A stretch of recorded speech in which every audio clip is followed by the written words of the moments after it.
Hey guys, Ricardo with Phastek.com. Today I'm here to show you how to eliminate that annoying first to fourth skip shift feature that your Camaro has with a simple plug and play kit.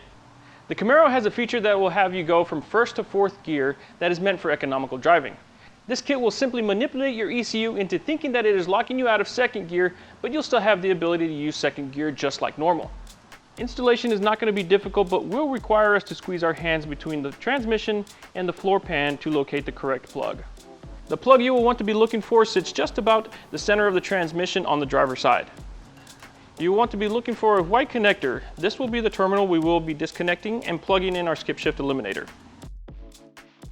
Now that we have plugged our kit in place, we can tie the factory connector to the factory wiring harness using the provided zip ties.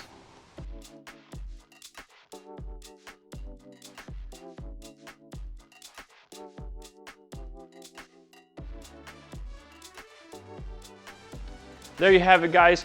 Now with our kit in place, you don't have to worry about that annoying first to fourth skip shift.